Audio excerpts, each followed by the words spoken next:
জাতীয় মহিলা কমিশনের পর এবার জাতীয় এসসি কমিশন। সন্দেশখালীতে ঠিক কি হয়েছে তা সরেজমিনে খতিয়ে দেখতে এবার সন্দেশখালীতে গেল জাতীয় এসসি কমিশনের একটি প্রতিনিধি দল।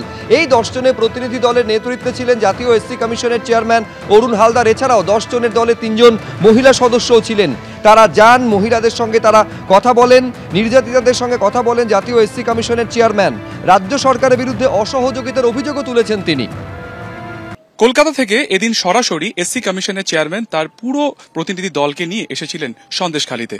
সন্দেশখালীতে যাওয়ার পরে একাধিক নির্যাতিতা পরিবারের সাথে তিনি দেখা করেন, গ্রামে গ্রামে তিনি ঘোরেন। শেষে তিনি সন্দেশখালী থানাতে যান। কি অভিজ্ঞতা হলো সরাসরি আমরা জানার চেষ্টা করব কমিশনের যিনি চেয়ারম্যান অরুণ হালদার তার কাছ থেকে। স্যার, আপনি আজকে এখানে এসেছিলেন, এক সপ্তাহ ধরে কার্যত অরাজকতা চলছে এই সন্দেশখালীতে। ইতিমধ্যে অনেকে গ্রেফতার করা হয়েছে, মূল অভিযুক্ত গ্রেফতার হয়নি। আপনি তো গ্রাম ঘুরলেন, কি দেখলেন? টিভির পর্দায় যখন এই ঘটনাগুলো দেখলাম, পরে আগে জানতাম যে ধরনের ঘটনা এখানে চলছে, কিন্তু যখন দেখলাম স্বতঃস্ফূর্ত এখানে বিদ্রোহ চলছে, মানুষ রাস্তায় নেমে চলে এসছে, কারণটা খোঁজার চেষ্টা করলাম। জানতে পারলাম যে শুধু শাসক দলের নয়, সমস্ত রাজনৈতিক দলের যারা দল করতো না, সাধারণ পাবলিক, তারা রাস্তায় নেমে এসছে, তাদের বিচার চাইছে। তারা মহিলাদের উপর টর্চার, মেইন তাদের জমি জায়গা দখল করে নিচ্ছেন। শাহজাহানের তাণ্ডবে তারা থাকতে পারছেন না।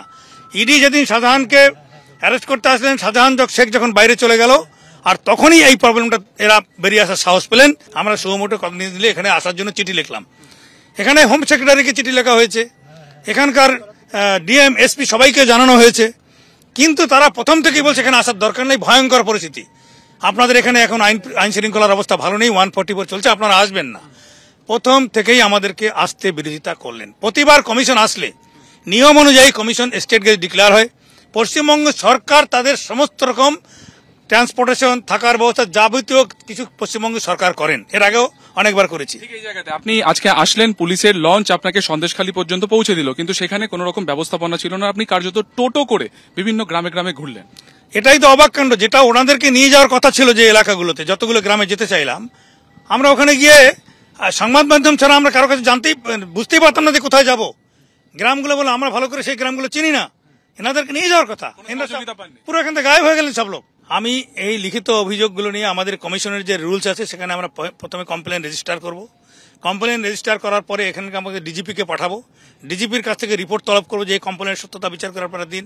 সভাপতি ওরা ওই রিপোর্টগুলোর ভিত্তিতে উল্টা সিধা রিপোর্ট দিয়ে দেবে। তারপরে আমাদের যেটা কারণ আছে, আমাদের যে নিজস্ব অর্গানাইজেশন, তাদের মাধ্যম থেকে এদেরকে আমরা হিয়ারিং ডাকবো, দুই পক্ষকে, আইনি পদক্ষেপ। হিয়ারিং এ দিল্লিতে আমি হিয়ারিং করি, সেখানে হিয়ারিং হবে।